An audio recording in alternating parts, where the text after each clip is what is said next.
Hey, this is Matt once again. What about in the video? Did a paid request this time for Jonathan Lindsey. Thank you so much for that. And for those interested in requesting pretty much any type of videos, topics, reactions, commentaries, reviews, you want me to re-review something I've done in the past to maybe do it better, you want me to try one of these video games for a little bit, whatever it may be, feel free to send it either directly to my PayPal and join my Patreon. Either way, both links are down below in the info box under pretty much any of these videos. But let's get to it. Pause at the beginning, 3, 2, 1, pressing play. And it's funny that Halloween Ends, I upload the review of that, and then I did one requesting Friday the 13th Part 5 commentary, I did another requesting Halloween 3 commentary. So that's interesting, but they're both better than Halloween Ends. And here's the font that was fucking stolen to put in Halloween Ends. Well, in Halloween 2018, they took the font from the first one, and Halloween Kills, they took the font from the second movie. Okay, how is that good? I'll say this 100 times, this is an outstanding musical score. I love this musical score, it's absolutely fantastic. I even like the little electronic thing popping up with the pumpkin. The reveal, the pumpkin. Tom Atkins, really enjoy him in this character. He does a great job in this. Tom Lee Wallace directed this. He would go on to direct Stephen King's It from 1990, which is actually a documentary coming out in November on Blu-ray. It's on Amazon right now to buy. Friday Night Part 2 from the 80s, I really enjoyed. Tom Lee Wallace did that. I liked him as a director. I liked a decent amount of his movies. And, you know, Halloween 3. This was the second Halloween film I believe I saw. Because, yeah, John Carpenter, Alan Howarth, wonderful score. Halloween 2 was the first one I saw, the 1981 movie. It was on VHS, and it was from the store named Shopko in Fairmont, Minnesota. I remember that. I remember the cover. It was the cover of Dream Liqueurs, Donald Pleasance, and a mask, like a pumpkin with a skull at the bottom. And I'm like, oh, I really enjoyed it. So what else is there? Oh, there's Halloween 3. Let's see what this is. Oh, I enjoyed it for what it was. So I've always enjoyed the movie. Well, how come you enjoy that, but you hate Halloween Ends? Yes, I'm sure that film would get a cult audience. Every film does, it seems.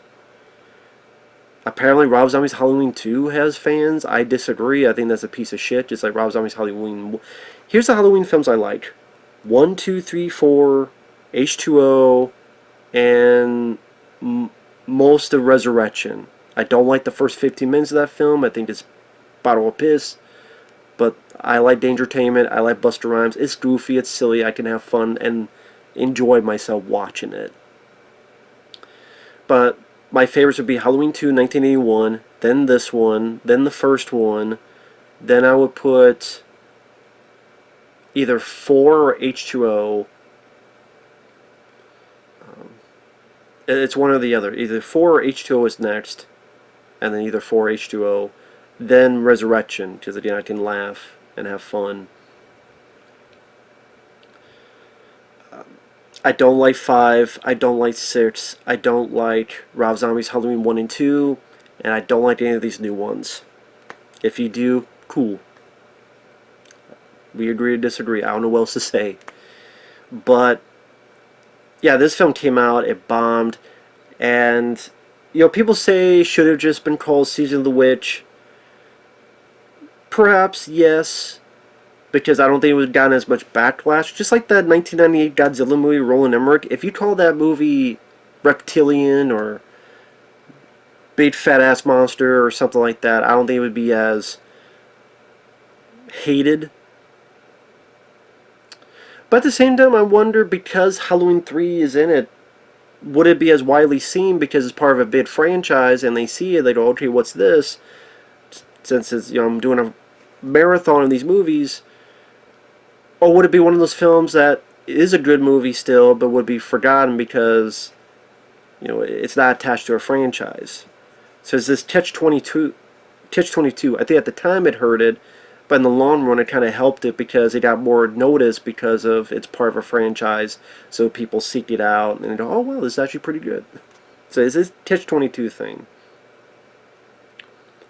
And number one, I don't think this misadvertised what it was. If you looked at the trailers, if you looked at the poster, if you looked at the TV spot, this poster does not have Michael Myers on it. There's nothing about Michael Myers. TV spots, trailers, nothing about Michael Myers or Jamie Lee Curtis. Halloween Ends, on the flip side, has Michael Myers and Laurie Strode front and center, and then they're in a minuscule part of the movie. That is misleading people. That is tricking people. Whether you want to realize it or not. This film didn't do that. And I'm sorry, I think this story is much more interesting, much more quirky, weird, intriguing with like robots and the cult and playing a trick on the children. You got Dan O'Herlihy. He was in the Robocop films. He was in, I think, The Last Starfighter. And these like android robot things. And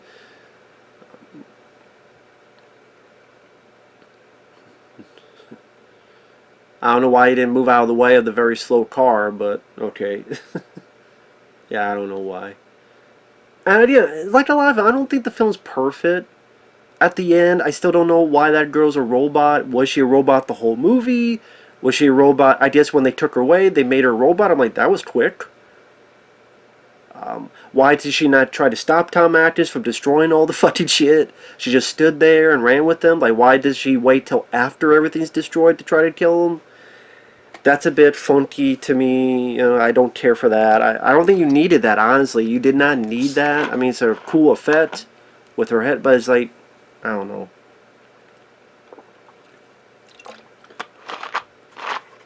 I don't know. I don't know if I can say you needed that.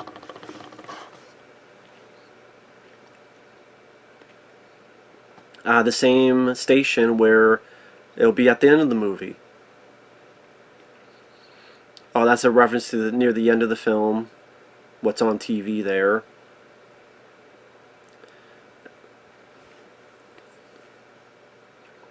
But I mean, Halloween Ends tricked people. This didn't. And in retrospect, I think this was the right direction to go. I like 4, I like H2O for what they are. But these different type of anthology movies would have been cool to see. And in fact, make sequels to that movie Trick or Treat. I like that anthology movie from, when I say anthology, like this is like collection of stories, but I've just meant each installment is a different story. And you got that Jingle, Silver Shamrock, which I think Tom Lee Wall's director does some of the voices on it.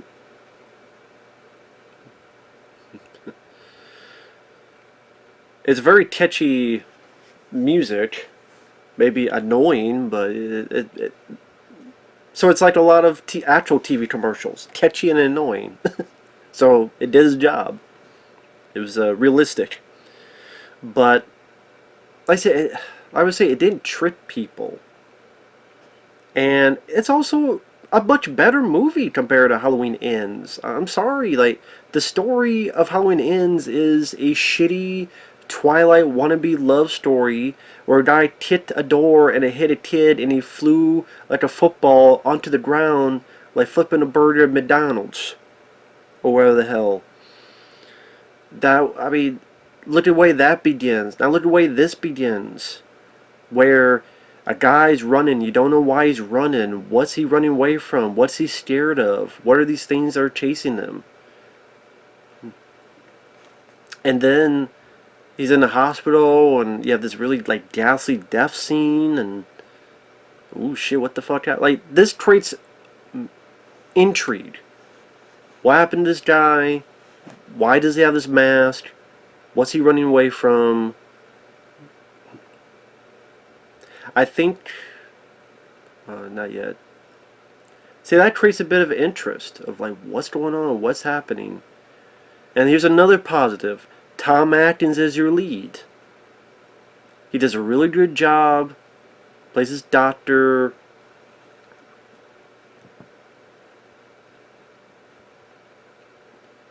Tom Atkins is a very underrated actor. Now, the lady on the left, of course, you've seen her in other films, including the first Halloween film.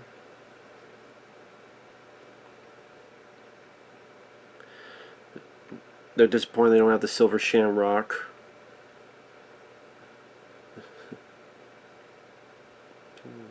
God. Yeah, here you go.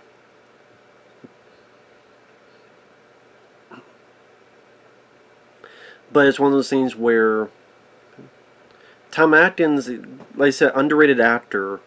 I first saw him in Lethal Weapon, where he's talking with Danny Glover, and then he gets shot by the people in the helicopter, and that was my first experience with Tom Atkins, was Lethal Weapon, and then it was much later I saw him in this movie, in, what was the movie, Night of the Creeps, among other films. And of course, he would pop up in My Bloody Valentine, the remake, and Drive Angry, because he worked with Patrick Lussier a lot, and other movies. Like, a very good, underrated actor.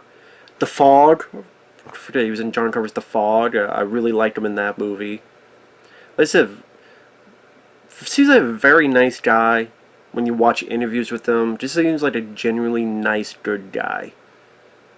And it's sad that he should have been sort of a cult actor like Bruce Campbell, like getting all these other roles in horror and other stuff.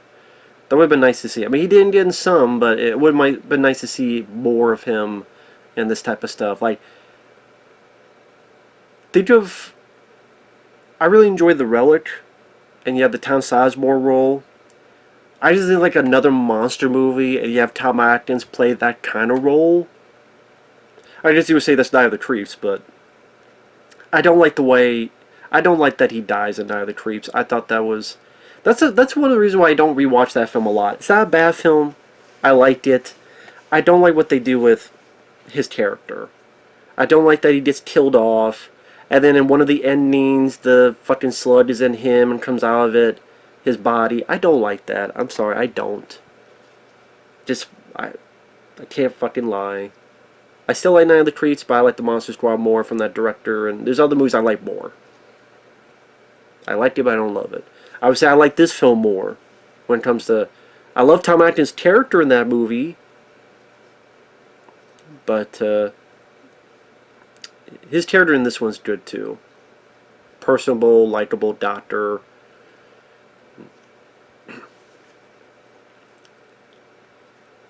And like I said, the thing is with the story, this story is much more interesting. It creates more intrigue of this mystery of who's this guy, why is he afraid of this commercial, why did they have this mask, who are these people, this Men in Black, and not the one in Halloween 5 and 6, but different Men in Black.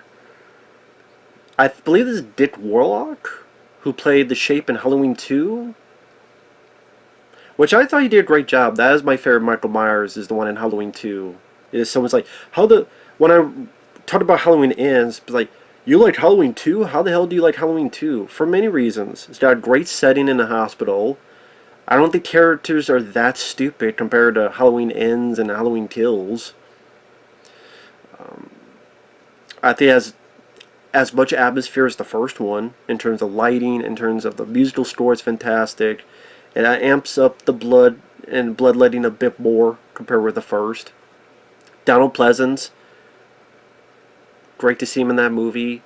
Yeah, Jamie Lee Curtis doesn't have a lot to do, but she has more to do than she does in Halloween Kills.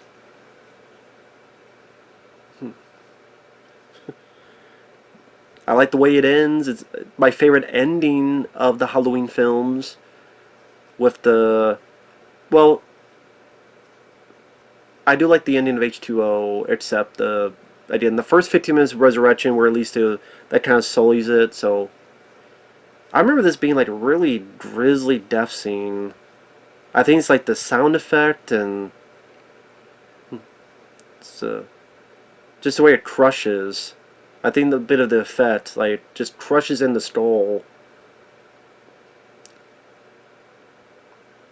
Yeah, right there, like... I see that rip of the skin. Like, shit. No, that's not Dick Warlock. I believe that's later on, sorry. I think Dick Warlock comes in later. Yeah, that's not Dick Warlock. He comes in later. Because this one burns himself up. That's right. Again, sorry, I apologize. Yeah, that's not Dick Warlock. That's later. He plays one of these android things. Because this one sets himself on fire. That's right. He had a job to do and he did. That's why he's like, time to terminate.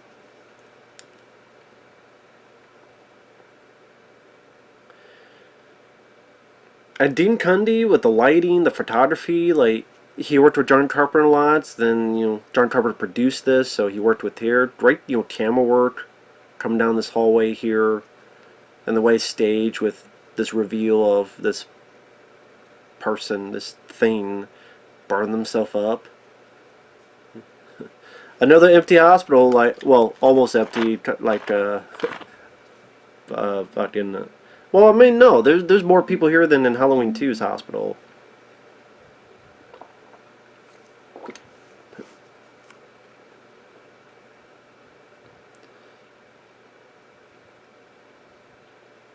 Boom. I don't know which one is Dick Warlock, so I don't know if it was this one, or I don't know if it's a later one. I don't know which one is Dick Warlock, so I apologize. I like the film, I wouldn't say I'm an expert.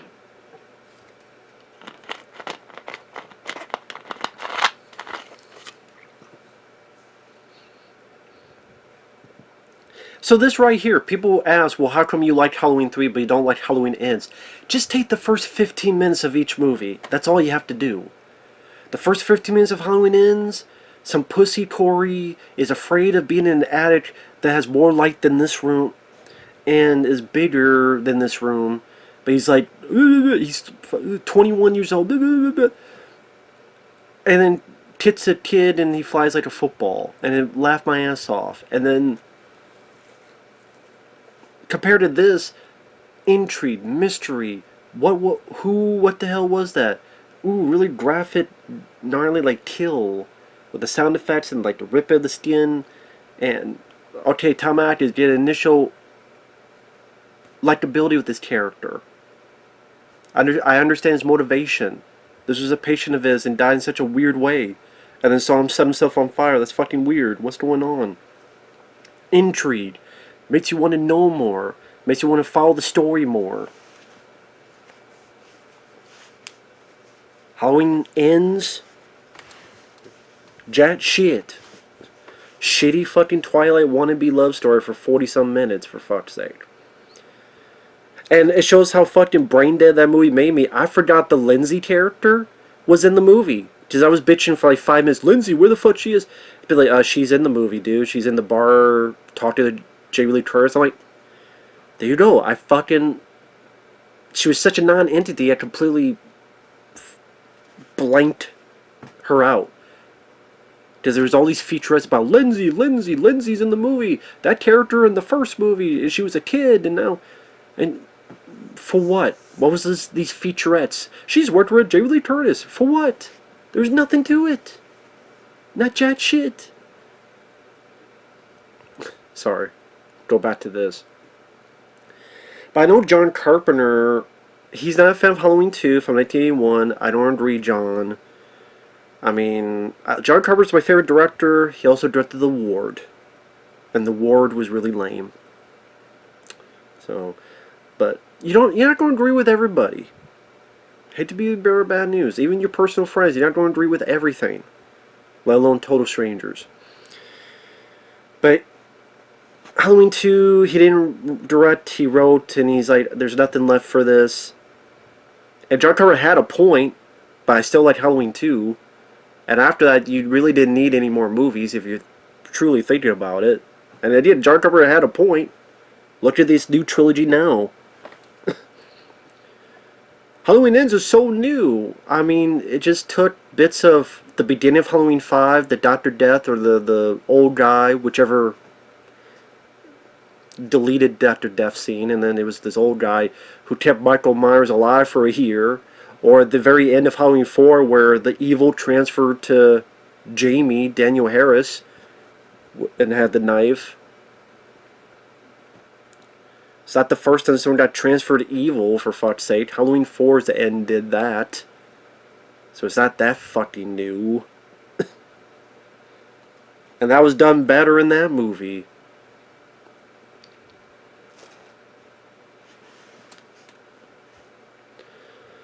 But anyway. But John Carpenter is like, hey, I'm not going to direct this one either, but if you don't consider the Halloween name, let's change it up and make it like each year. It's set on the Halloween season, but it could be any story we want. And in retrospect, I wish we had gotten that. Well, you didn't see it in the theater. I wasn't even fucking born at this point. Was this 82? When the hell did this come out? 82. I wasn't even born yet. Okay? Wasn't even born yet. So don't blame it on me. But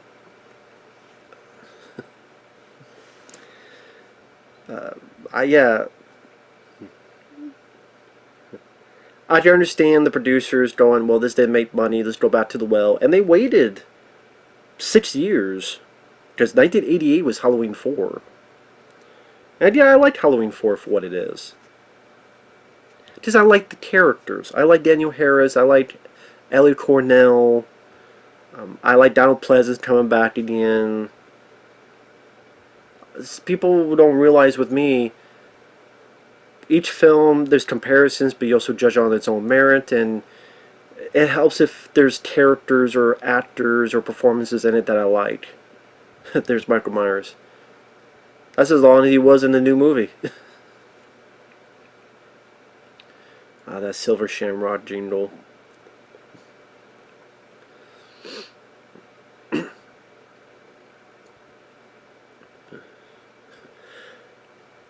The Blu-ray, this is from Stream Factory. This is like an early Blu-ray they did, and it's a well done Blu-ray. It's sad that Stream Factory, I think, has fallen off in terms of what movies they pick, what they do with their company, how they behave as a company, and also with features. I mean, you look at this and how stat this is with good features. You got commentary with Tommy Lee Wallace.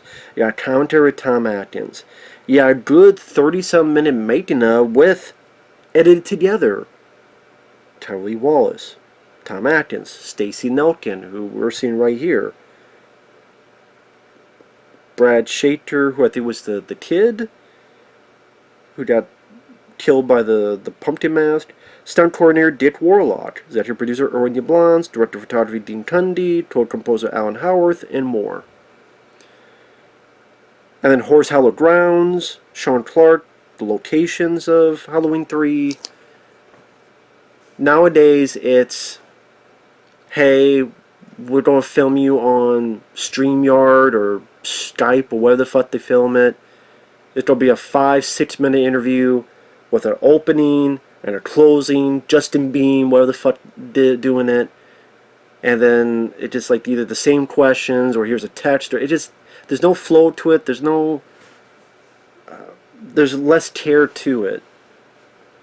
There's no more Horrors Hallowed Grounds. If they do locations, it's not nearly as good, because I think Sean Clark does that great. He does that very well. I think I never gave a shit about locations of a movie until Sean Clark did this. I think he has the right personality, right sense of humor, the way it's edited. He's on YouTube as Malfun Sean, MALFUNSEAN. I highly recommend it. He has the horror, because he owns it. He has these Horrors Hallowed Grounds on YouTube. And he's done others. He did the Dawn of the Dead Mole, 1978 film. But he's done a few others. And I hope somehow he does all the Friday the 13th films. That's what they should have done in that Friday the 13th set. But he says I'd do it, but they didn't want to hire me. They just, for some reason, I don't know why. Stream Factory, maybe you should do, instead of releasing every fucking film you've done on, well, not every, but release this on 4K.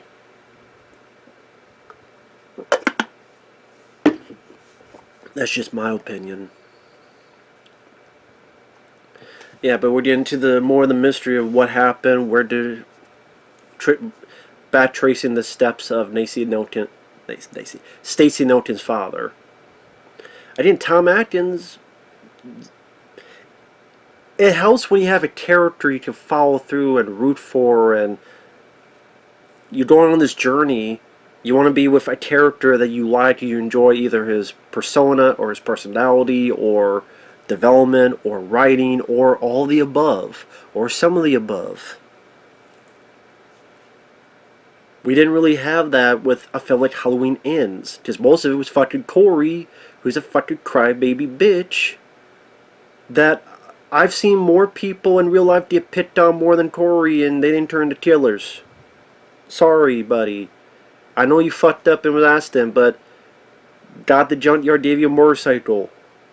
Was his father? See, I'm already forgetting the movie. I forgot Lindsey. The character was in the entire movie. Well, was in the movie for like 2 minutes.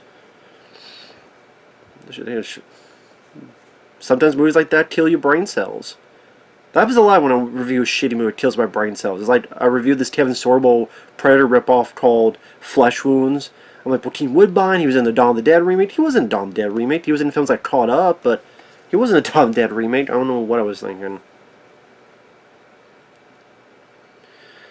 But going to this town where the Silver Shamrock, Santa Mira, definitely an ode to films like Invasion of the Body Snatchers. I mean, the ending with the Kevin McCarthy, "You're next."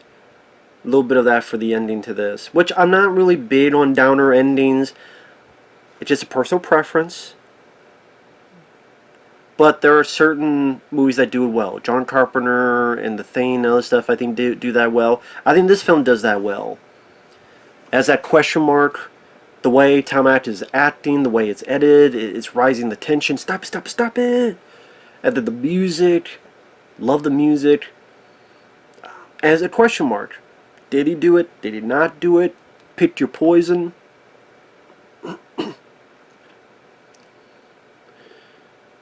Yeah, already you get an idea this is a creepy town because people are just staring. There's security cameras.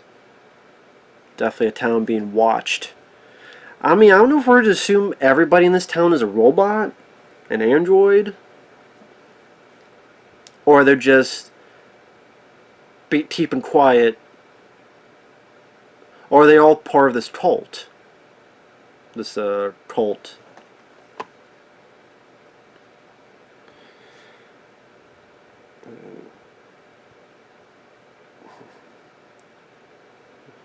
Before trick-or-treaters across the country are kept from ever coming home in this terrifying thriller from Tom Lee Wallace.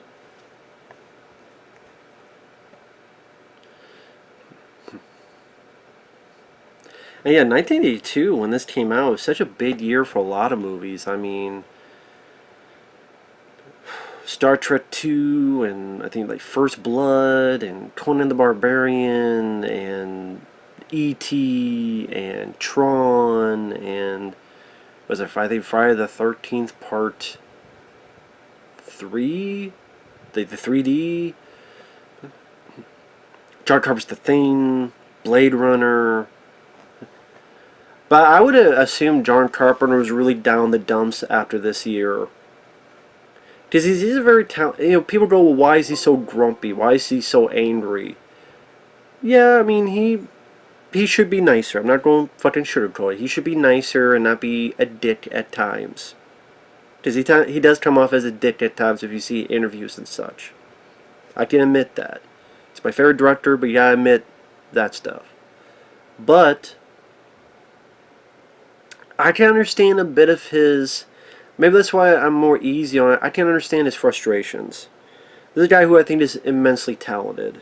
This is a guy that is my favorite director. I just feel his movies, A Saw on Precinct 13 and The Thing and Steve New York and Big Trouble, I just feel them as John Carpenter movies with the music and the widescreen format, the way that's used with Dean Cundey or others. I just feel it. And he made, to me, his best film, The Thing. He produced this film, which is a good sequel, Halloween 3. They come out, and not only do they bomb, but they get eviscerated. Eviscerated by critics, eviscerated by fans, completely, they don't do well at the box office. John Carpenter got fired from doing Firestarter because the thing bombed because he had to deal with Universal. Because this came out from Universal, the thing came out from Universal, and neither one did well. I think that's why John Carpenter attached himself to whatever he could, and that was Christine. Just to find some kind of box office hit, and he did. And I like Christine. We could go, well, that's what Halloween ends. It's Christine. I'm like, well, just go watch Christine. It's done better. Just David Gordon Green is no fucking John Carpenter. Sorry, hate to be a bearer of bad news. He's the director of Pineapple Express, and I like Pineapple Express, but you stick to comedies, dude. You're not a horror director. I watched Pineapple Express and Your Highness that David Gordon Green did over your fucking horror movies. And don't have comedy writers.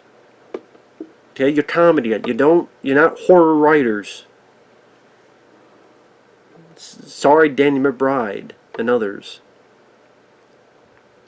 But anyway. I forgot what the fuck I was talking about. But, oh well. Maybe it'll come back to me. But... oh yeah, John Carpenter just... I can understand his anger because... these two films absolutely did nothing. And I think that kind of stalled his career a bit. I mean, he did get to do other films. Like I said, he did Christine. He did Starman. That helped. But it's like, if he gets one step forward, he gets two steps back. One step forward with Steve New York, and then that did decent, and then these films didn't do well. Whether directing or, in this point, producing, writing. Dr. Christine was a step forward, but then, like, Big Trouble in Little China was a big bomb. It didn't deserve to be, but it was. All you got to do, Prince of Darkness and They Live, but whether because of the company or they didn't have enough marketing, they're good movies, but I didn't feel like they made a big impact in terms of box office. I mean, cult status, especially They Live, yeah, but as I said, again, one step forward, two steps back, it seems, and anybody would be frustrated with that. And The Month of Madness was a good movie, and that didn't do anything. They get to the point that like, well, what the fuck else do I need to do? What the fuck else do I need to do?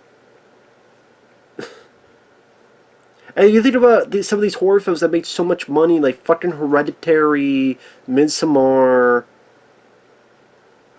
some of these others. I'm like, well, they didn't do like $100 million game busters, but they were. I think they were.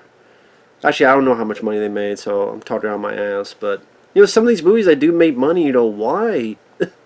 Why that movie made money? Name, brand, recognition, timing, different tastes of audience members, audience in general. I don't know. I don't know. I don't have the answer. I cannot crack the code. Guess that's up to the viewer to decide.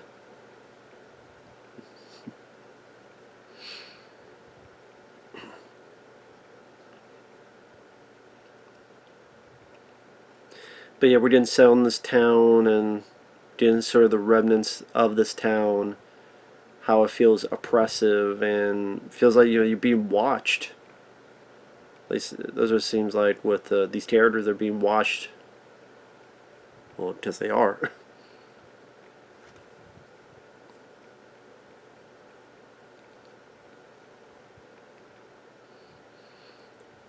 Well, I mean, they obviously didn't take over this bum, but you don't get killed soon after. So I don't know if the townsfolk or obviously they're not all robots. This guy isn't, but either they're all part of the cult or they're all told to stay in line, or your ass is grass. You don't be dead.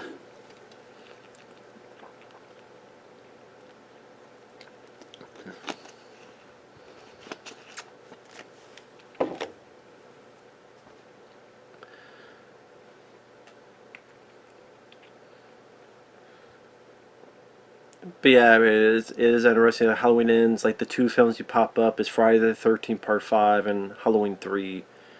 Why don't you enjoy those, but not Halloween Ends? Again, I've said multiple times, Friday the 13th Part 5 knows what it is, and I don't love the film, but I like it. It's trashy fun, quirky characters. It knows what it is. Hey, come in, deaths every 10 minutes, and right, there's other films that might know, like Halloween Kills, people say that film knows what it is, but it was just more irritating to me. More irritating with the way the characters were written, and I don't really find anyone to root for. And it seemed like characters were even dumber. I know someone said, well, Halloween 2 of 1981 just has just as dumb characters. I'm like, I don't agree with that, but I don't remember someone taking a fucking gun and accidentally getting them shot in the head in Halloween 2, but or having 15 people around Michael Myers being the shot of them, but they all get killed because of their stupidity. Because no one knows that a gun could be shot from far away and just blow his fucking head off. But I digress. But let's see, is one of these Dick Warlock?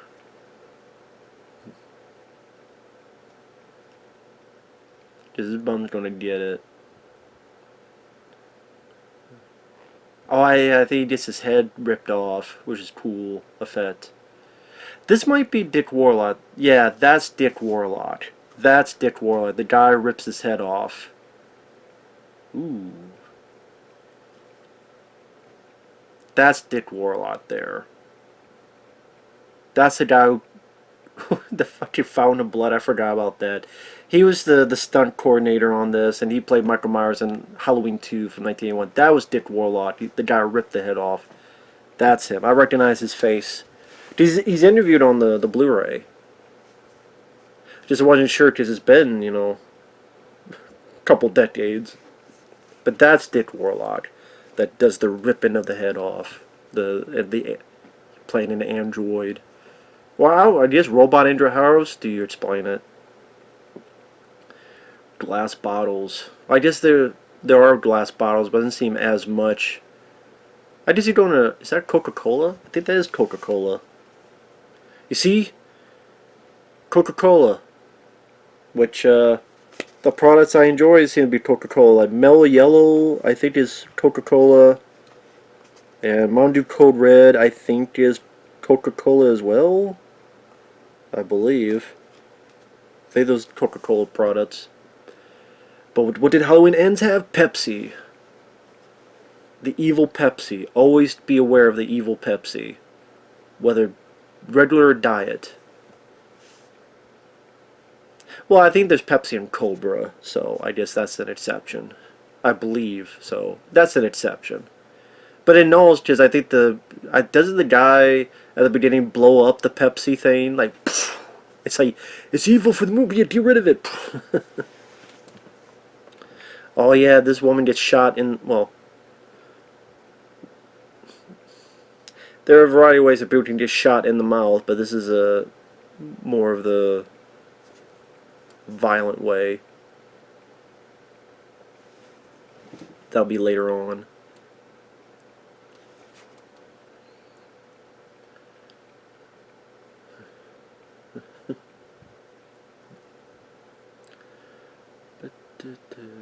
Is that a... Was that a Stephen King book? I couldn't see. I didn't know that lady might have been reading a Stephen King book. Couldn't see. There's pretty much, hey, we found metal parts and stuff, which is a bit weird.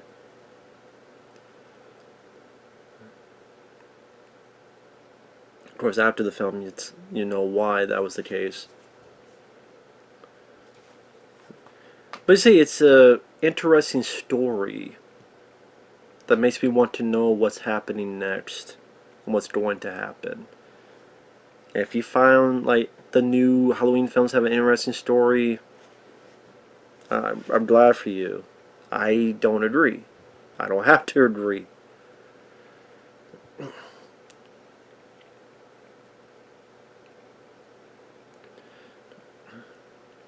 Yeah, I'm guessing Stacy Elkin was not a robot from the beginning. I'm guessing when they were caught, she was turned into one, which was done very fucking quickly. Very beautiful lady. And, I mean, you're looking for what happened to your dead dad, but I just get some hanky-panky on. Why not?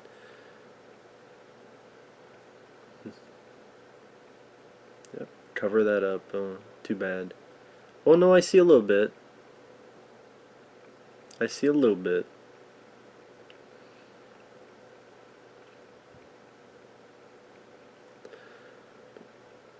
We went to bed with Jamie Lee Curtis in The Fog, and now here. Not Night of the Creeps, though.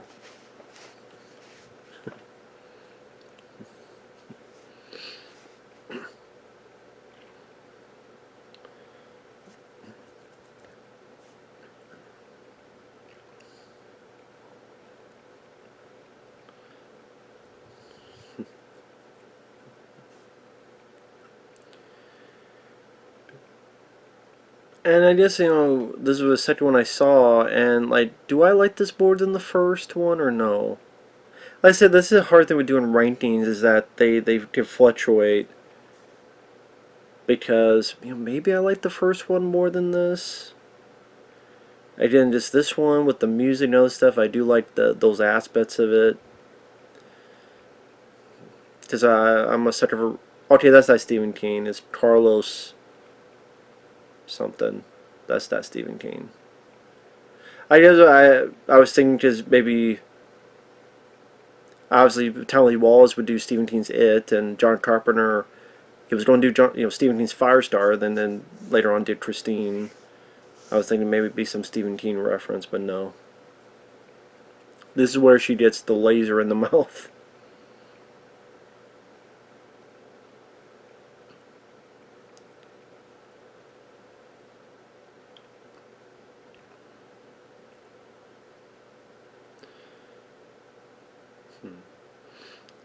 I guess why does a laser shoot out? I don't know. I don't know, is like some safety protocol in case it's tampered with.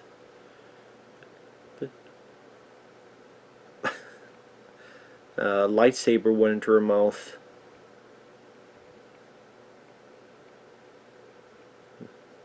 Oh yeah. Ooh. That's some really good makeup effects. That's just grisly. That is effective. On a fucking... What kind of bud is that anyway? I don't even know what bud that is. When it has it, it's pretty damn effective. Same with like when the pumpkin deflates and there's bud and stuff. Like it's very effective on those aspects. I see that gives me a visceral reaction. Unlike Halloween Ends. I guess what of maybe laughter, like even the bit with the ton and go cut that ton out. I'm like, okay, sure. The ton offends me. I'm going to cut it from your dead body.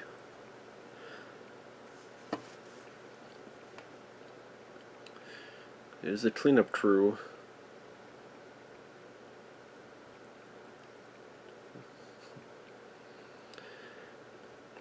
It is weird though. I do wonder, like, you would guess, would all these be androids? That they don't just kill these two right now.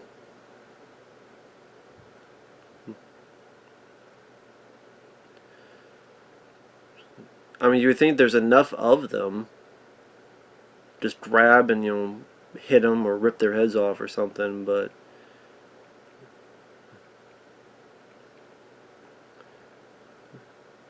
this Dan or Hurley. He's like the old man in RoboCop 1 and 2. And the alien that... I believe he's the alien that helps Lance Guest in the last Starfighter. Because The Last Starfighter was directed by Nick Castle, who played a chunk of Michael Myers in the first Halloween film. And Nick Castle knew John Carpenter. So I think maybe Nick Castle saw Dan O'Hurley in this and said, let me cast him for Last Starfighter, which... What year was The Last Starfighter? Not too long after this, I don't think. Was that 84 or something? I can't remember. Bad with names and dates and all that jazz.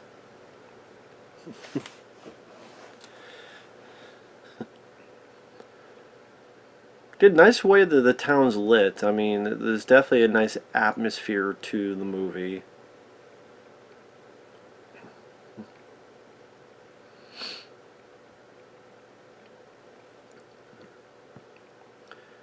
Of course, a lot of aspects help. Natural lighting and no filters.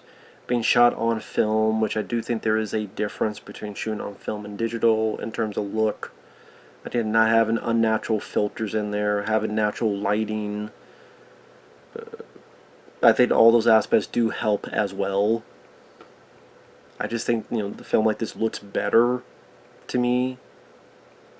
Now you say maybe because I'm just so used to it, but whatever the factor may be.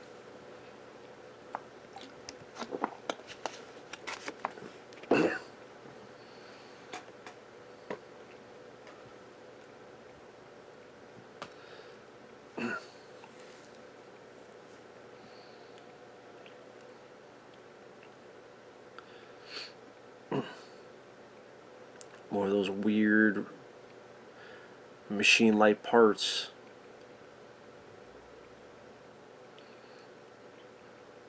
So yeah, the guy burned himself up, but there's no DNA, like there's no other aspects in there.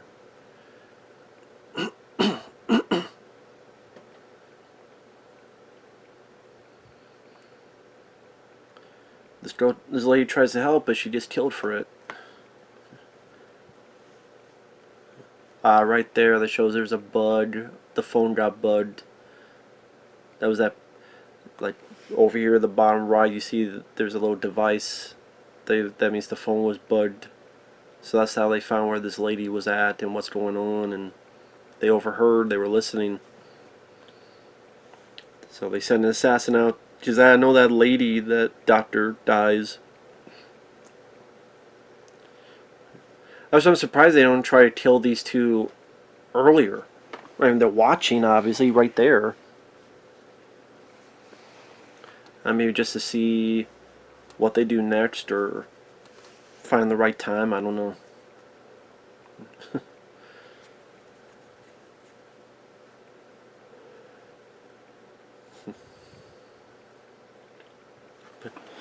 Could go on the phone and look up trivia for it, if I get the damn thing.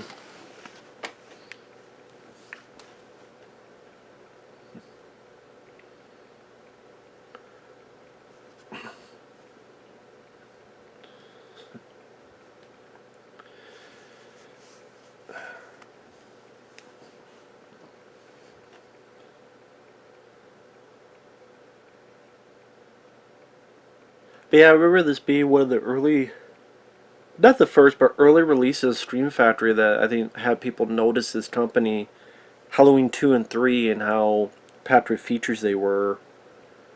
And I don't know what their first release was, but again, this seemed like the stuff that kind of perked people's interest initially. And they say like they were the only guy in town, but then all these companies like Arrow Video stepped up, Vinegar Syndrome stepped up. Even Tino Lorber stepped up. Like a lot of other people stepped up, and now, like Scream Factory has to realize they're not the only guys in town.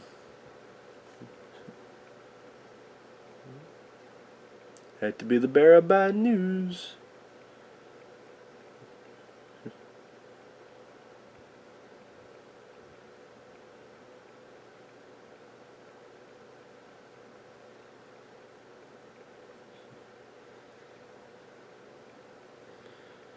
Okay, I'm trying to see.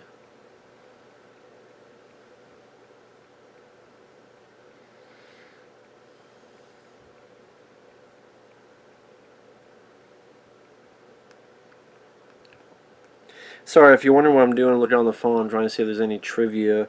And Dan O'Hurley does a great job giving that sort of appearance of this nice old man that seems trustworthy, but there's something sinister underneath. I thought he did that fairly well.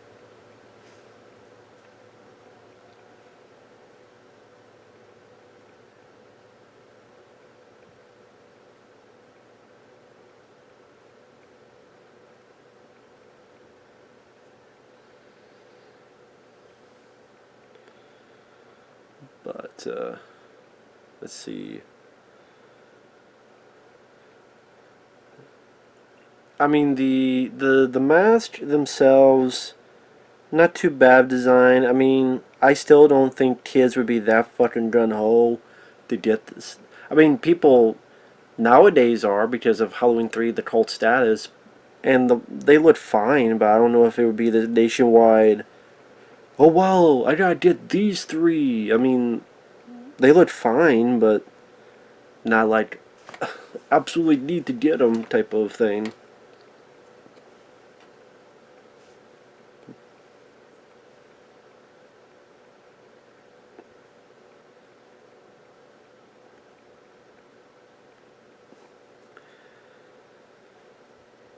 The new owners, Bob Myers and Lou. Okay, yeah. Pretty much, I guess John Carpenter sold the rights and stuff, and Mustafa Kadam did the Halloween 4 and other stuff. Movie's novelization was published in 1982 by science fiction writer Dennis Etchison under the pseudonym Jack Martin. The voice of the operator that Chalice keeps getting when he tries to call out of Santa Mira is Jamie Lee Curtis.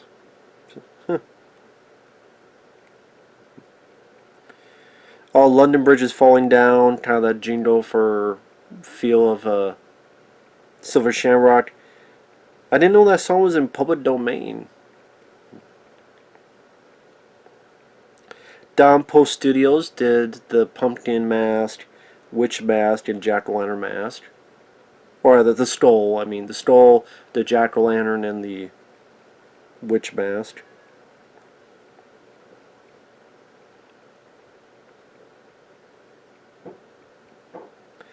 Let's see.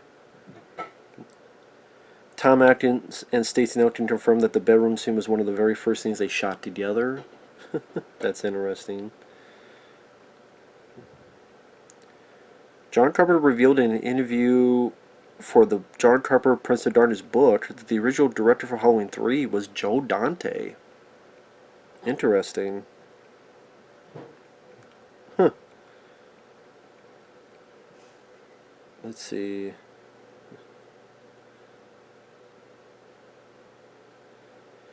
In an interview with the Pittsburgh Press newspaper shortly before the movie's release, Tom Atkins told the hometown publication that he did not know how the movie was going to end because they shot a couple of different endings. I've never heard that there was different endings shot. I'll be curious what those endings were. Someone should ask him about it.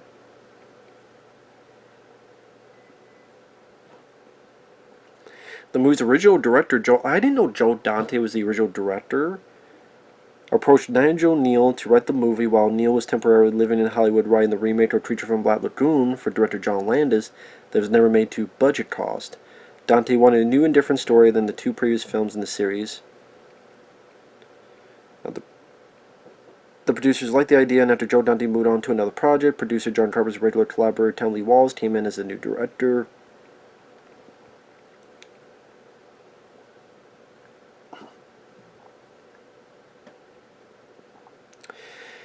Neal requested his writing screen credit to be removed once his comical mystery screenplay was rewritten by an uncredited John Carpenter and then later Townley Wallace to include more gore and simplify the story.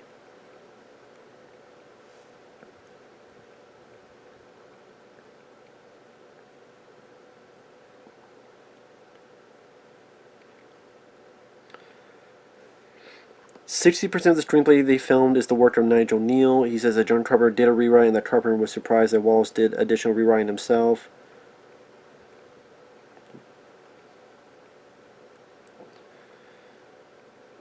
Deborah Hill suggested Tom Atkins for the role. Let's see.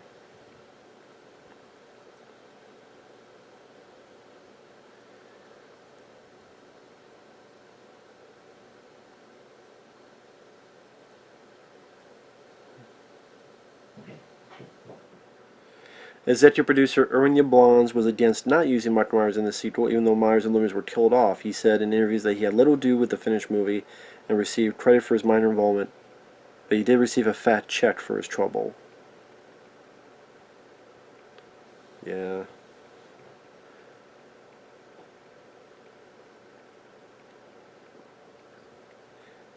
Let's see. Yeah, sorry, I'm just looking through other trivia. Like, again, some interesting stuff there. Let's see.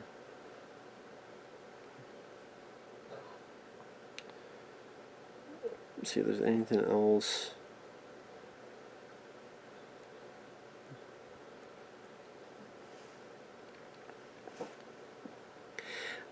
After Tom Atkins shouts "Stop it" on the phone at the movie's very ending, the screen cuts to black and the ending credits start. Originally, the ending theme was not going to be played during the credits. Instead, it was supposed to be the screams of millions of children being murdered. Director Tommy Lee Wallace decided not to add this so that the ending could be ambiguous and add a possibility that they were saved. When lead actor Tom Atkins saw the new ending, he was much more satisfied with the movie and liked to imagine his character's struggle weren't in vain or his own children at the very least survived. Yeah, I agree with that. I think that was the right decision.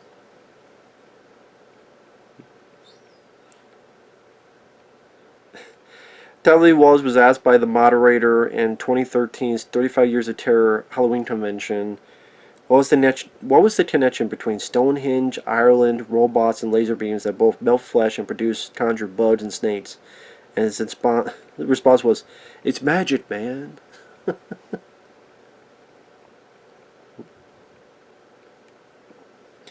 Oh, that's right. In Halloween Kills, they took the mask of they took the mask of Silver Shamrock for this from this.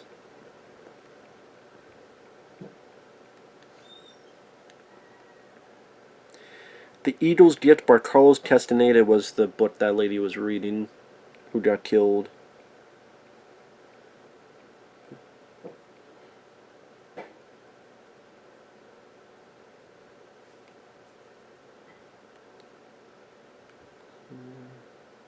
Okay. Yeah, I was just looking real quick at stuff.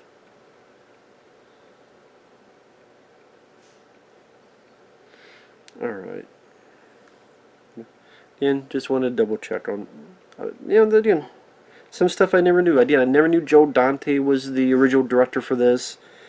I didn't know that there was bits of the ending they were going to do differently. Didn't know about any of that stuff, so that's kind of cool to know. I don't think they wanted that in the documentary, but that's interesting to me, at least to me.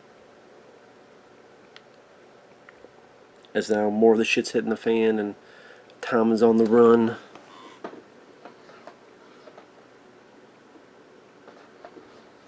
Let me see.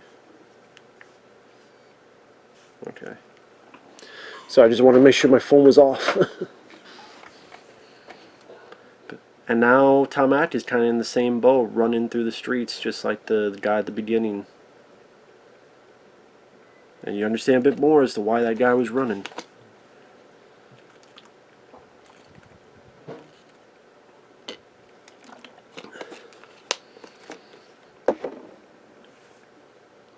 Just a little bit of that paranoia too of like who to trust and who not to trust. Yeah, I have a little bit of that employed into this. And it seems like there is, at least from determination, not a lot of law enforcement. So I don't know if they got taken over, they got killed, all that jazz. I don't know what the deal is. But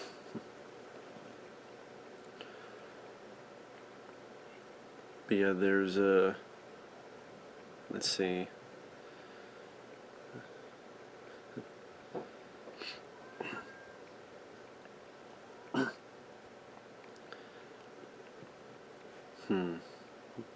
Yeah, sorry, didn't mean to run out of things to say.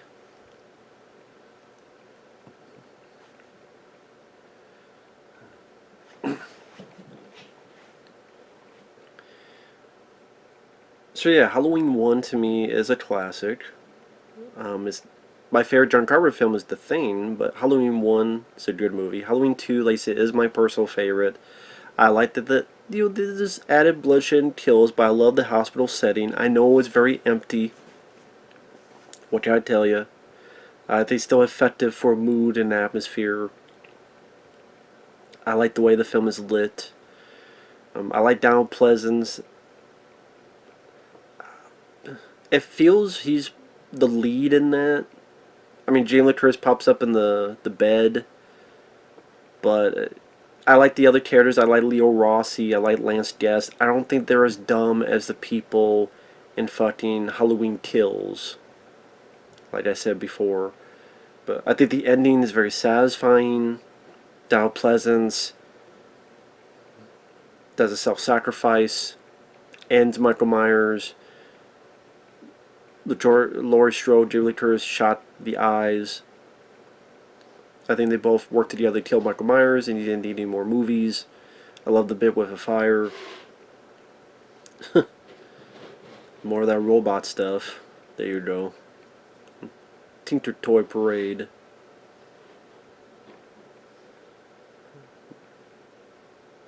Oh shit.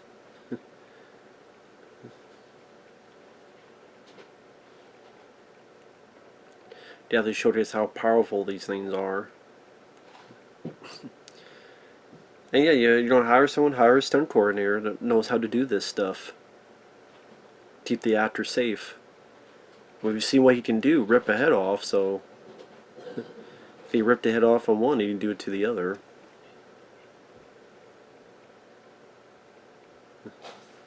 So you definitely know Tom Atkins is in danger here. But unlike the other guy, this guy's willing to fight back and just punch a hole through him. And spit up, I don't know, Gerber baby food or whatever.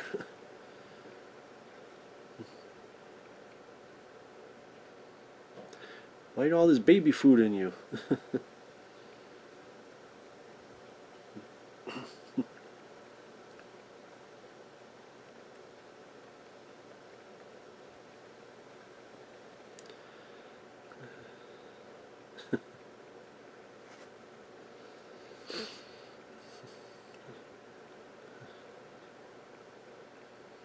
I guess technically that's supposed to be the first reveal that these things are robots when he punches through. You think they're just, very strong and whatever, but, that thing earlier with the head falling off was the first inclination, perhaps, and the reveal that these are all robots.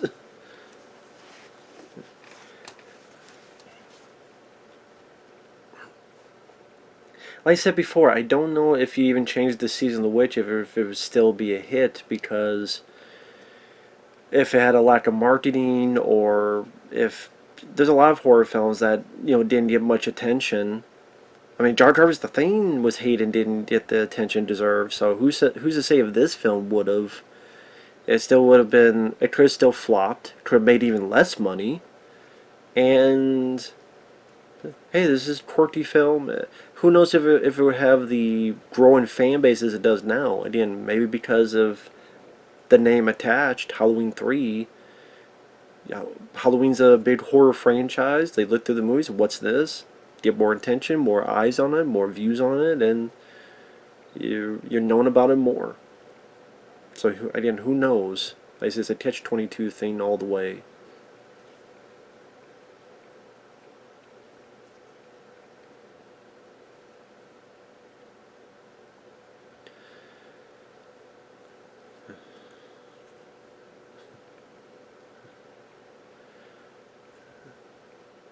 Interesting that Dan O'Hurley, he looks at that, I guess, as if maybe this is to him the last day before the dawn of the dead children. Play a trick on the children, as he says. But I mean, that's an ambiguous ending that I think works rather well. I think, I can deal with. Yeah, it shows that, you could just make these robots again, or... By the way, that was also the goal. Look, I could just make another robot very quickly, so that's why, like, Stacy and Elkin, like, there's another robot, just made them quickly. I'm assuming.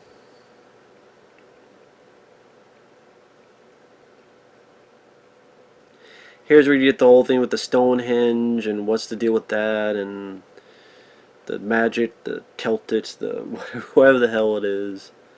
I can't say I understand it 100%. As Caesar the Witch, I guess technically he would be a warlock, though, not a witch. Right? Wouldn't he be a warlock? But I guess Caesar the Warlock would not have, maybe didn't have as much of a fitting term to it. I don't know. But just again, technically it'd be Caesar of the Warlock. Because that's a male witch, right? But whatever. I think, yeah, that's like a piece of Stonehenge, right? And or something. I can't say I understand 100%. It's interesting, though. I do find it interesting and intriguing. It does make you think, and more interesting to me than anything in the fucking last 3 movies, because like after this, like I said, 6 years later, you had Halloween 4. Now I like Halloween 4. I have the DVD of that because the commentary by the writer, Alan B. McElroy, I think is a very interesting commentary. Now he's written some good movies like Rapid Fire with Brandon Lee. He's written some bad movies. Didn't he do that Wrong Turn remake or something? Or was it based on his idea, maybe? What was it? Was it Dragon Ball Evolution I'm thinking of that he wrote? He wrote some bad films. And some good ones, but seemed like a nice guy on that commentary, and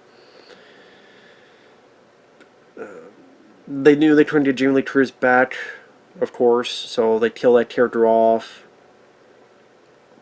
And her daughter was Jamie, played by Danielle Harris. And I like Danielle Harris. I like Ellie Cornell. I liked some of the set pieces and the kills, like the shotgun impalement, and I still thought it had some good lighting to it, and still had that Halloween seasonal feel and look, and had an interesting ending. Donald Pleasance did a good job.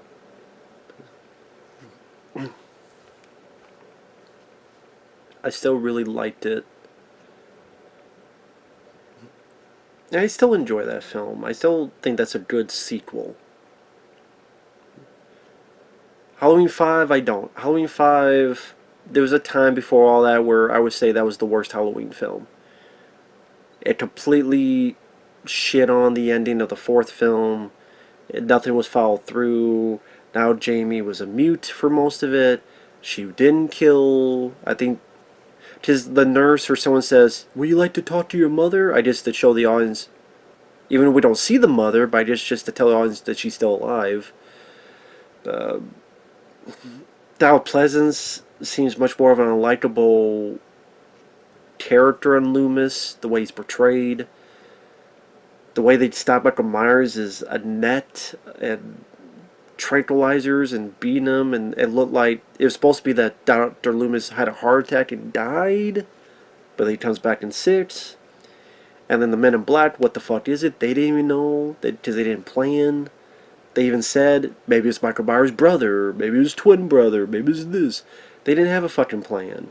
And then comes in with a machine gun, and I'm thankful that Michael Myers, when he's arrested, got to keep his fucking mask in jail.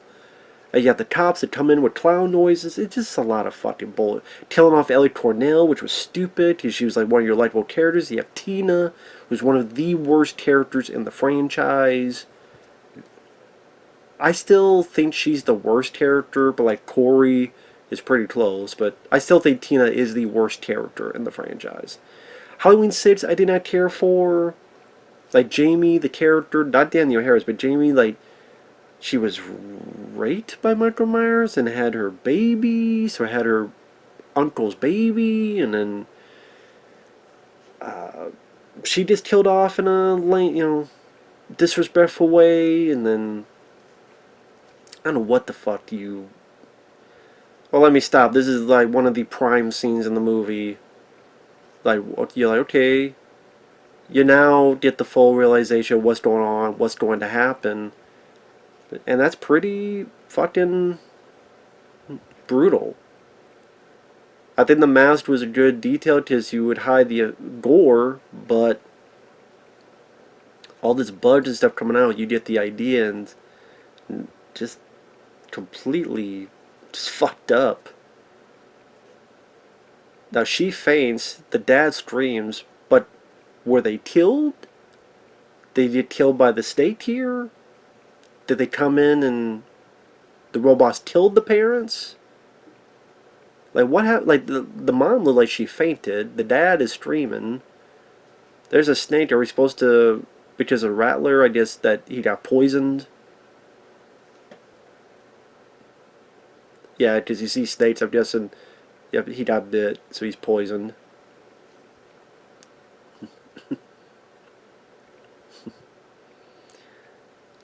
Yeah, and then he falls down. So, and the mom, I guess you maybe say she had a heart attack or something. But yeah, that's just completely fucked up, and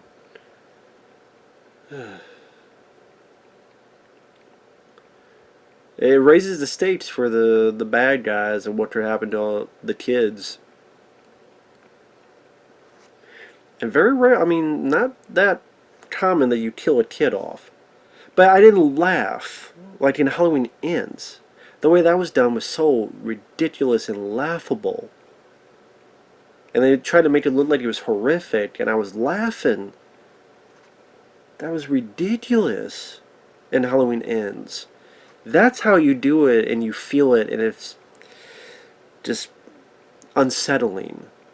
The slow, what's going on, and then all these bugs and stuff, and you hide the makeup, but you get the idea, and now, I mean, I guess the mask is not that bad, but I mean, is it?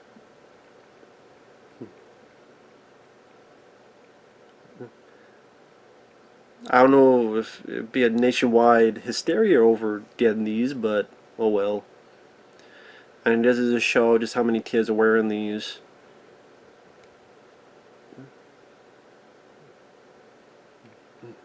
Here's the poster shot. I mean, that's these here. Pretty much just shows a nationwide thing. But is it a worldwide thing now? Like, did people in other countries get it, or just in America? I don't know if it was just if it was all around the world or just there's the poster shot with the. There you go. There's the poster shot. Good. I love the way that looks cool with the orange glow.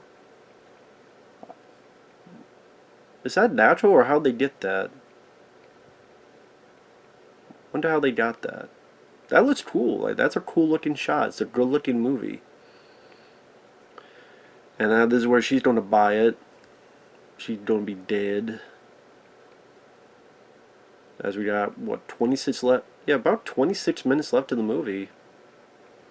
Well, about 25 minutes. And then with the end credits.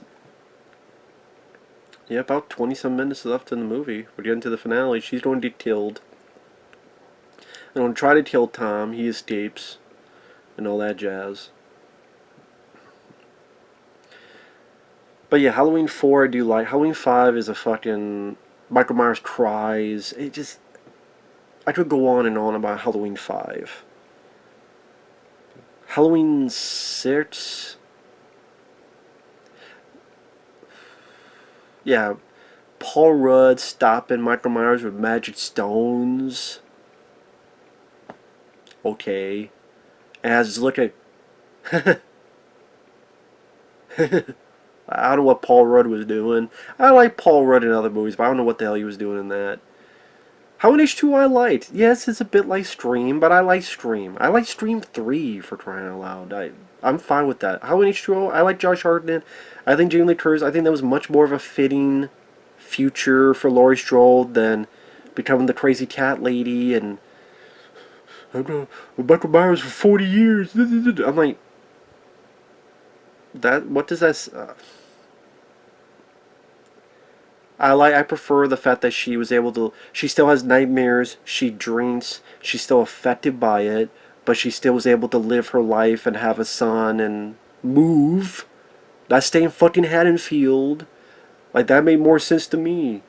And H2O has his flaws, like they couldn't tell which mask it was to pick. So if someone needs to do a film, a fan cut with a deep fake, you can even take the 2018 Halloween mask, deep fake the shit. So the mask looks the same. I would like to see that deep fake. I would like to see that. Oh yeah, you get the idea here. Drill right in the ear. Don't see anything, but you get the idea. Especially with the sound effects.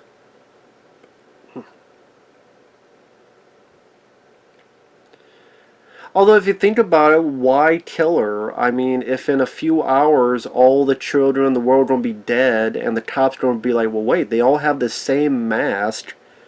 What's the point of killing her? To tell people? I mean, I guess they were afraid that she would warn people. Maybe that's why, but would anyone believe her story? But, I mean, I guess she's a... Well, I guess, you know, she works in the medical field. But will she be able to figure that out? Like, she doesn't know what's going to happen. She doesn't know it has nothing to do with the mask. Or that mask, or that mask. Like, she just, oh, there's some parts of metal. So she doesn't really know anything. So, I mean, whatever. I guess they don't want to take chances, I guess. Now this is pretty much the Dan R. Hurley talking about magic and the origins of Halloween and to play a trick on the children. Dan R. Hurley definitely sells it, though. He sells it. And I think sadly he's passed away. So rest in peace. But Cochran, he does a really good job selling this.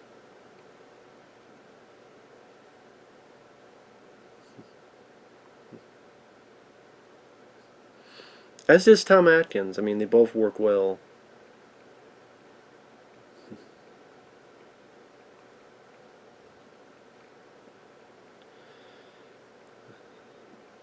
Almost, I was going to say voodoo magic, but it's not voodoo. That's child's play. But, you know, someone mentioned, do you think they would ever do a sequel to this movie? No. They're not going to do a sequel to this. I mean, number one, you would answer the ambiguous question of the ending of of this movie. And, they just reference it in the new ones. Happy Halloween.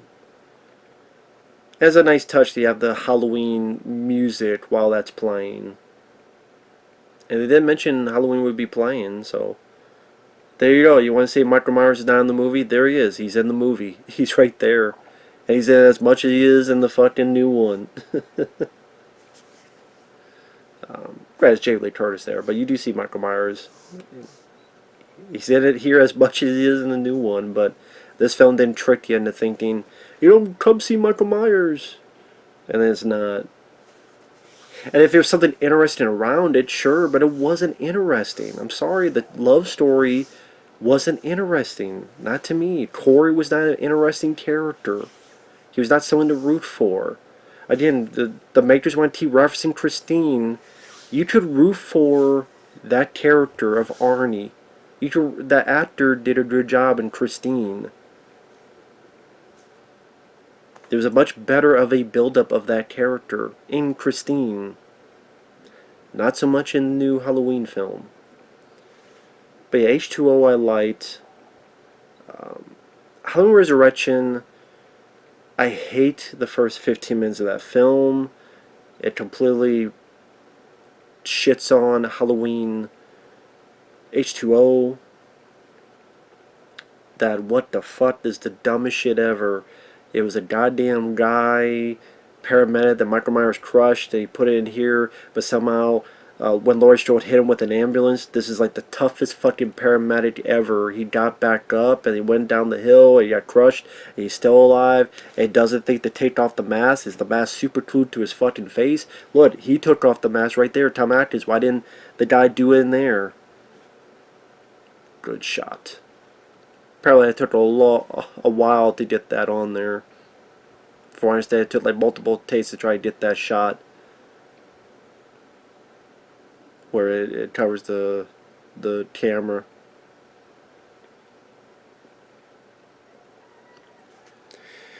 But yeah, after the first 15 minutes, I liked Halloween Resurrection.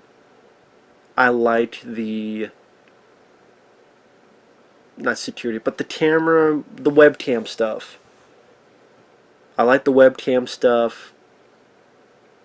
The lead is meh.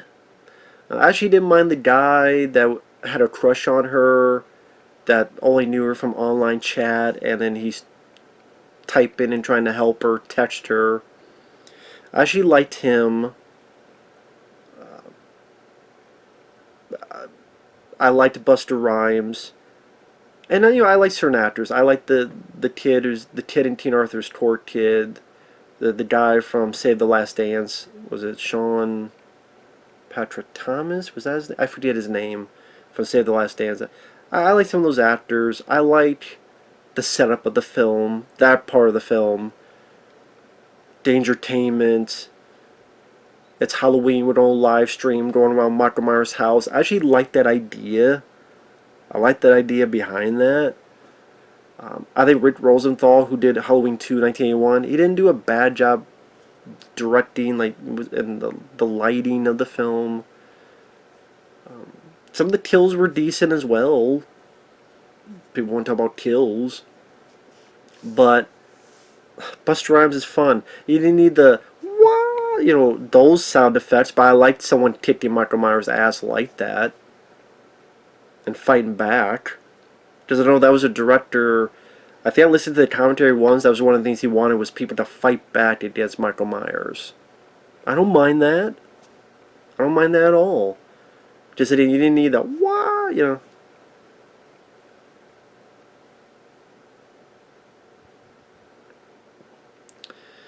Again, if I knew how to was more technical with fan edits, I would love to like take Halloween Resurrection, cut out the first 15 minutes, make that a prequel, edit out the sound effects, just even have music and have Busta Rhymes and like, motherfucker, kick him out the window.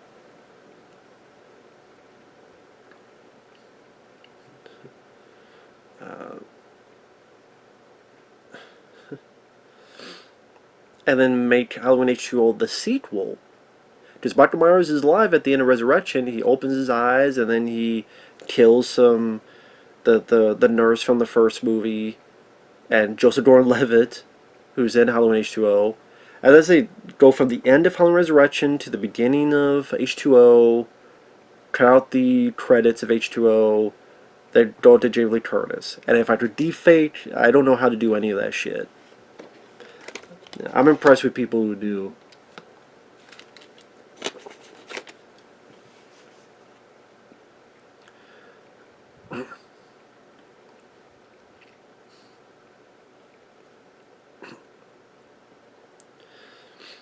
And then, but yeah, that chunk of Resurrection I do enjoy and have fun with. Treat, treat, treat, motherfucker. I love that line. I love Busta Rhymes in it. I really do. I really do. I would love to see more of Dangertainment in him. Then after that, Rob Zombie's Halloween, I hate. Rob Zombie's Halloween 2, that's still one of the worst, or the worst one. I've ranted on those enough. And then these new ones. Halloween 2018 was Halloween's greatest hits. Laurie Strode is back, but it's the sequel to the first one because we gotta ignore the second one for some reason. And she, after what happened for 40 years, she's still crazy cat lady from The Simpsons. Sarah Connor, guns and shit, that meant nothing. Just Michael Myers was alive, got out of the house, killed a bunch of fucking firefighters. So all that was for nothing. She wasted her life for nothing. Just made her look like a fool.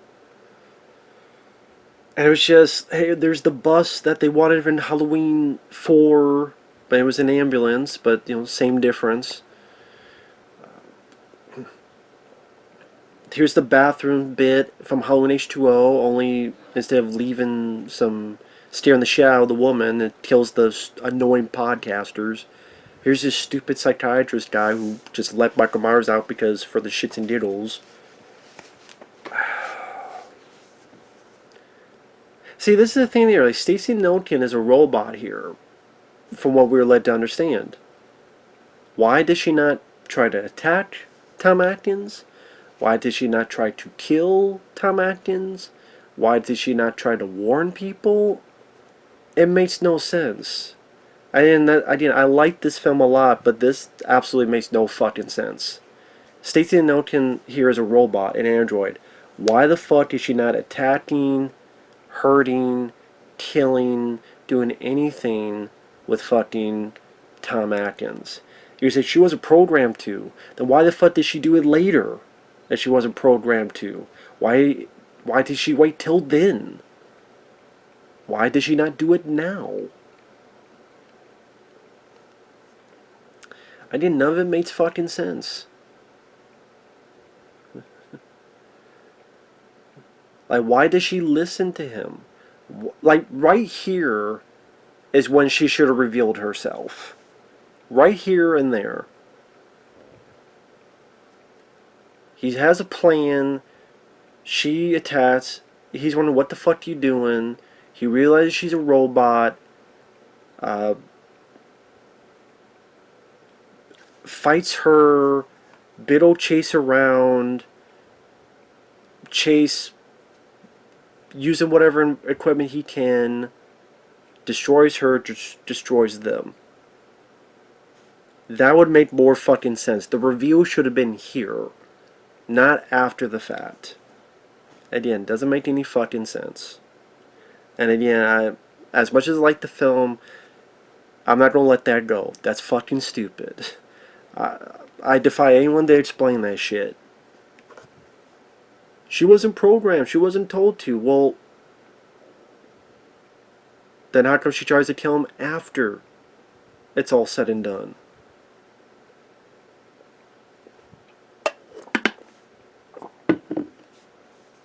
Like, all this time, she could trip him, she could stop him, she could grab him, she could throw him off, she could try to kill him.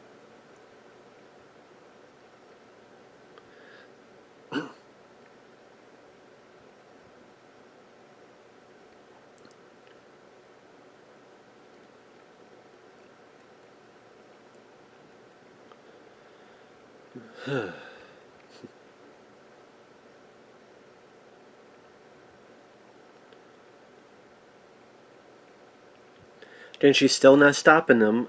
She's just watching.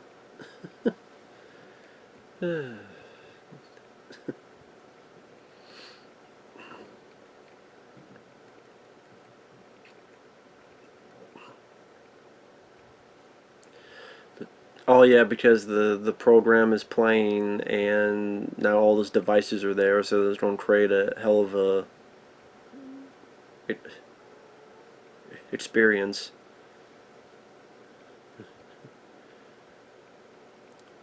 It's a burning arena of fire, or not even fire, burn of light, whatever the hell. I do like this moment. I thought this was a nice moment. Dan O'Hurley's like, okay, nice one. You did a golf clap. Nice one, man. Okay. I underestimate you. I'm impressed.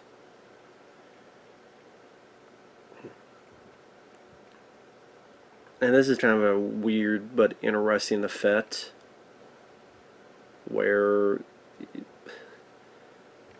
it's like becomes, you know, remember Superman the movie, where, you know, the whole Fortress of Solitude, everything made of crystal. He becomes one of those crystals. I don't know. So I don't know why it reminded me of that.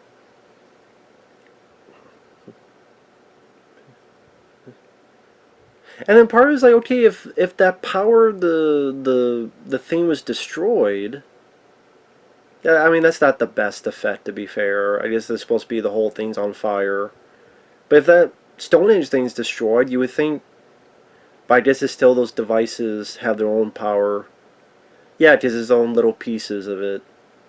That's right. Putting it implanted. But yeah, why does she wait till here? It's just another shock moment, and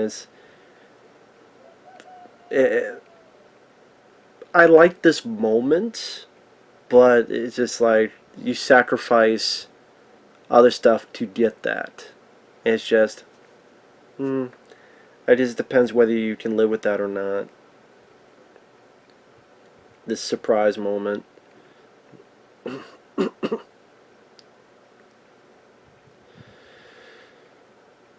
Now you try to kill him after all that shit. Now you try to kill him.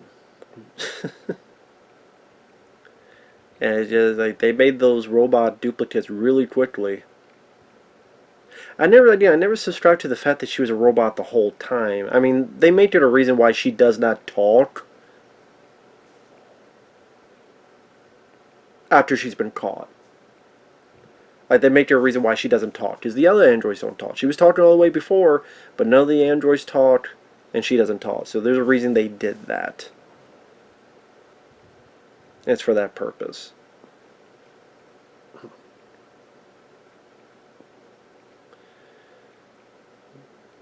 I mean, the idea of having one arm, like, yeah, I don't mind the scene.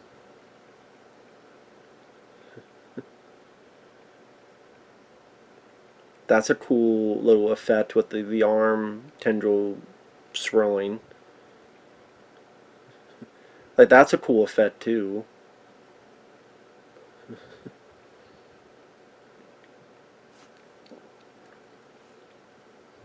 Was it the doesn't the head still move? Oh yeah, the arm tries to attack him as well. Yeah, there's the head, and she is still like the eyes are still moving. That's neat. And then yeah, the arm still attacks him as well. That's right.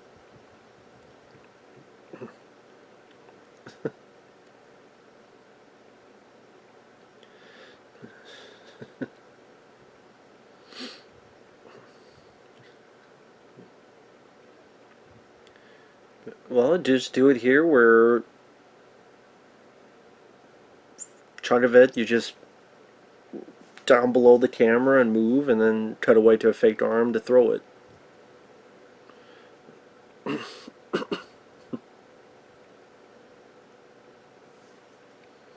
I said, it's a neat idea.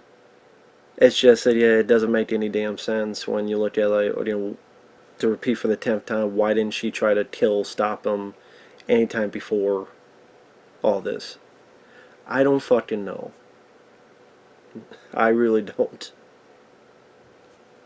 Again, one of the flaws I have with the film. But I still do quite like this movie. Again, I think it has a good atmosphere to it. Has a quirky, different, interesting story, and like its own little mythology behind it. I like Tom Atkins and Dana Hurley. Stacey Elkin does a fine enough job.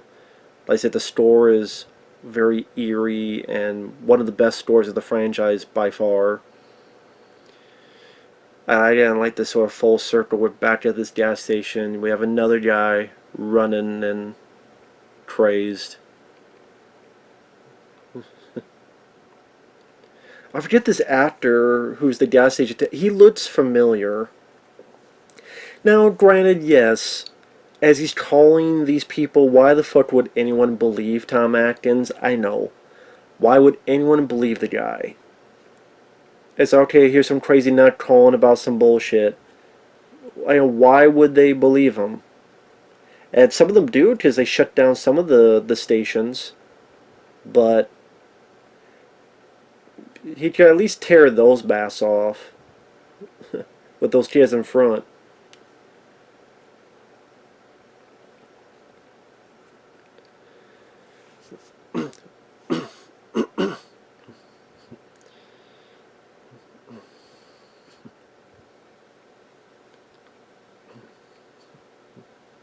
But like, why would anyone listen to Tom Atkins? I mean, that's understandable. I don't know how else you would write around that. I guess if he was more important, bigger figure, maybe. But it does give a great ambiguous ending, I will say, and Tom Atkins sells it. I remember when I did a Ninja Turtles "We Wish You a Turtle Christmas," and I ripped off this ending.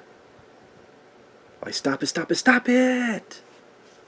The music, Tom sold it. That Tom Atkins sells that scene. I liked also that Tom Atkins like, I believe we did it and at least saved his own kids, and I like Tom Atkins' way of thinking, and I'm kind of in agreement with him. But if you want to think the other way, you can as well. So that's up to the viewer.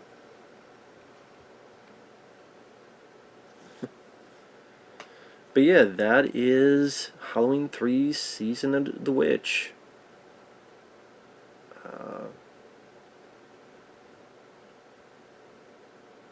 And his ex-wife, I think that was Nancy Loomis.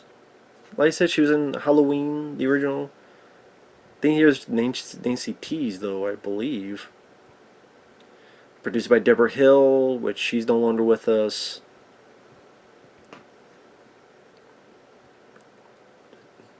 I think it gives people sort of a... You picked your poison, which direction this ending went. But that's fine, give me the option. I thought it's a good way to do an ambiguous ending. I thought it was the right way to go.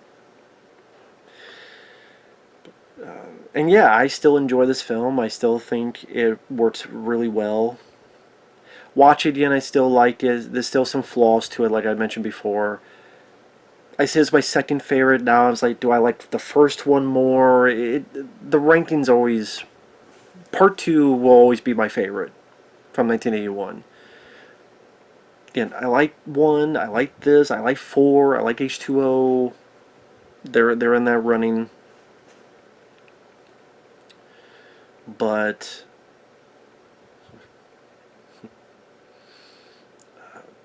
I mean, the new ones, 2018, I wasn't big on for the reasons I said, and among others. The Halloween Kills, there's no one for me to root for. There's really no story that I saw except a lame attempt at mob mentality, which I'm like, whatever. And Halloween Ends was a fucking pit stain. That and Rob Zombie's Halloween 2. You think you'll ever like Halloween Ends? No. Just like I don't like Rob Zombie's Halloween 1 and 2, and I don't like Halloween 5. And I don't hate, again, I like the first 4, H2O, to me, those are the Halloween films. That's just me. But with that said, thanks for watching, take care. Nice to see this again for the Halloween season. Thanks once again, John and Lindsey. Take care. We'll see you guys later. Bye-bye.